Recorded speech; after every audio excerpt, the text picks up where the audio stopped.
Hello, I'm Sheena Douglass again, and I'm here with my little bit different range. And what I'm going to do is I've got three really quick techniques that I keep coming back to that serve me well time and time again, and I'm going to use them with three of the stamps from the little bit different range. One of them being the Just For You, which is the one you're looking at here. And this is what the stamps actually look like. In case you're looking, they're an A6 size, but they're absolutely huge. They're the full size of your A6 stamp. So one hit and you're done. So that's the first technique we're going to do. And then we're going to move on to something with a silly moo. I could send myself this card every day, at least once a day. Usually every 5 minutes, to be honest. And if you're wondering, this is what the stamp set looks like. Again, it's an A6 size stamp, but it is the full size of the A6. So the whole of the image here you're looking at, you stamp with one hit. And then this last one we're going to look at is a quick, really effective technique using the Old Duck stamp, which again, that's how the stamp looks. And this is one of the samples of the card. So again, they're all techniques I'm going to show you, and we'll get cracking. So this is what I'm going to show you first of all, not the background but the actual focal point of the card here, and it's a technique using distress inks, and we're just using stamp and blend with some water. So there's the card. I have my ready cut to size some Centura Pearl. Again, it's the best card I have found in 8 years of being a professional crafting on TV and teaching and demonstrating. This is the card I've been looking for all that time, and for a few years it was under my nose. Who would have known? It's sold because of the pearly finish on the back. It's cheap as chips, but buy it every time. For a stamper, it's the plain side, the uncoated side you're going to be using. I've got my stamp. You can see I said they were big, they're massive, on the extra large rocker block. These are the ones. My little tip here with rocker blocks is buy the extra large set. You can actually stamp any size stamp with the extra large and another one that you get with it. I've stuck it on there using stick and spray. I'm now going to ink it up using some chipped sapphire distress ink.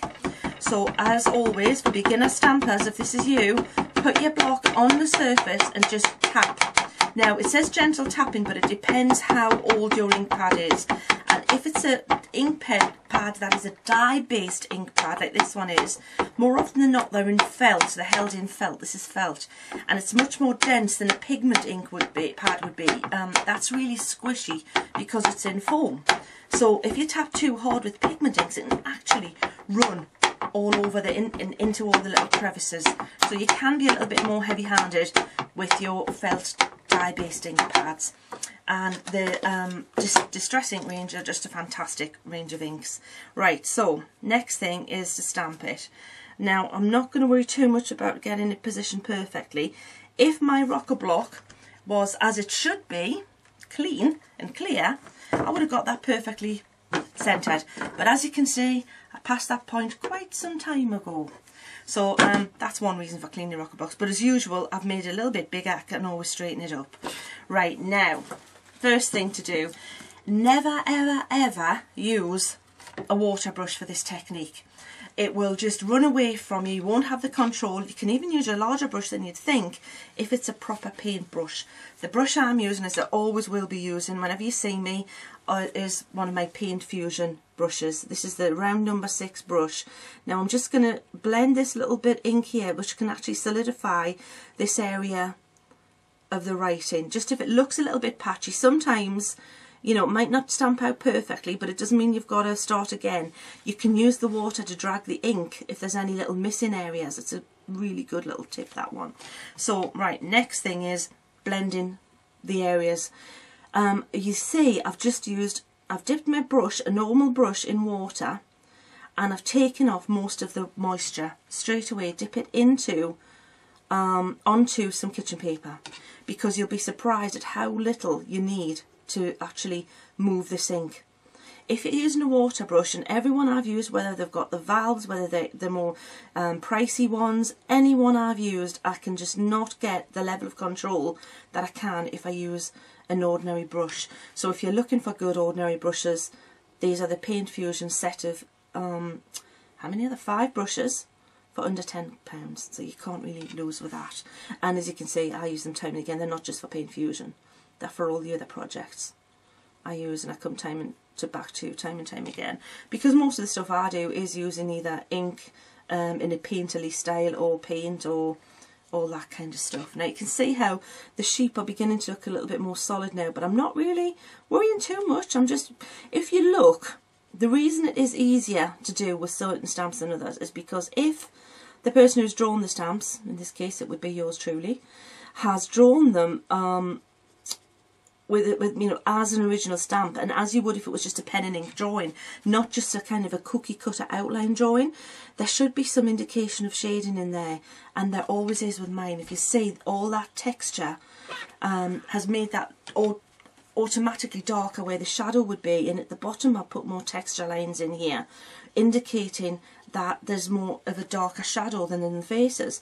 And what happens is, like that magic colouring book painting, when you wet it, it automatically releases more ink, and it just automatically darkens it for you.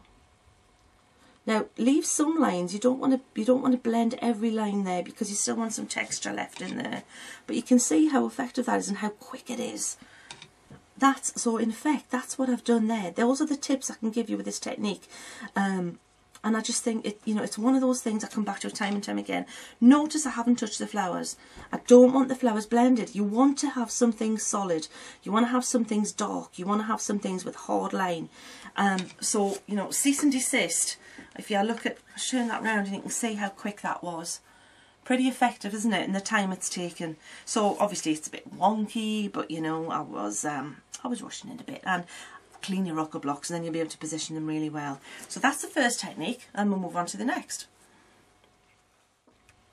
Right, now this is the next thing I want to show you, is as the background, you can see I've used an embossing folder with coordinations card and sanded it for that effect. It's one of the Doris folders actually, but the background here is what I want to show you, and this is one of the fun things I love to do with my distress inks, and I think you will too. So it's dead easy. What we're going to do is you absolutely 100% need a non-stick craft sheet, and the good thing is I have a set of 3 now, so you know, you can get them from yours truly. I wouldn't go anywhere. I would not leave home without it. For years now I've used, everywhere you see me, I've got my non-stick craft sheet, and this is why you need it. You're going to use your distress inks, and you're going to splodge some colour down like this. Okay, you don't need to use loads. There's actually a lot more in there than it gives the impression that there is. So I'm using some worn lipstick and some shabby shutters. You can, if you want to put a little bit of blue in there, but be careful because this is chipped sapphire, it's going to be really dark, onto your non-stick craft sheet. So you can see it's not just to keep your surface clean. I'll pull that down a little bit, you might be able to see it a bit more. Is that a bit more picture? Right, the next thing you're going to do is take a water spray and start to spritz. Now, the more you spritz, the more the colours are going to blend, and the more pastel the colours are going to become. So bear that in mind. If you want them to, for example, the chipped sapphire, if you want that lighter, you could add a little bit more water where that is. Alright, if you want to get really fancy in the mix, you can even spray in some of the Luminart, the pearl colours here. This is maybe you put a little bit of pearl lilac or pearl blue in there, and then when you put it on the card, you'll get a little bit of mica showing through. So the next thing you need to do is get yourself again some Centura pearl and just splodge it in there and just lift up, and you get this really pretty, gorgeous, pastel-y, cloudy effect. Now, you might like that just as that. So let's pop that one to one side because I do like that. But if you want to do another one, keep going. Look, just splodge it down, lift it up. But bear in mind, sooner or later, that will become kind of brownish, especially if you use something like a red and a green in the same combination. But look, now here's another little tip. If you want more of these dotty bits and not as much of the ethereal swirly bits, you can actually dry the ink on your craft mat a little bit, and what this will do, this will get rid of the moisture, it will intensify, it'll darken the ink again, and then when you put your card down, you'll get the splodges, the blots, the more definite marks on there. So if for this one I want to maybe continue with that, see how I've got this texture, because there's not as much water in it, it's not running, it's causing more of that you know, definite marks, that nice textured area.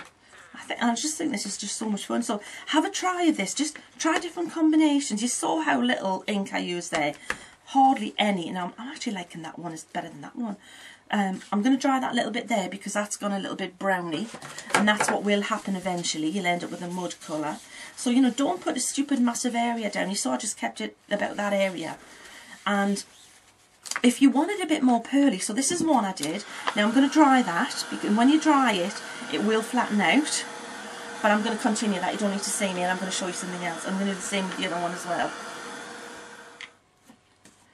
Right, so that's nicely stamped and embossed now. And what I'm going to do just to finish it off is take some of my worn lipstick, Distress ink, splodge it onto your non-stick craft sheet. This is where normally I would actually prefer to use a white tile, because I'm going to add a little bit of water, and on the tile you can actually see how pale it is or how dark it is. On the craft sheet it's just shades of brown. So, and all I'm going to do is just paint the silly moo in the front here with a little bit of the darker colour, and then she's going to pop out a little bit more. Nothing wrong with having a nice pink cow as your focal image. Welcome to Sheena World.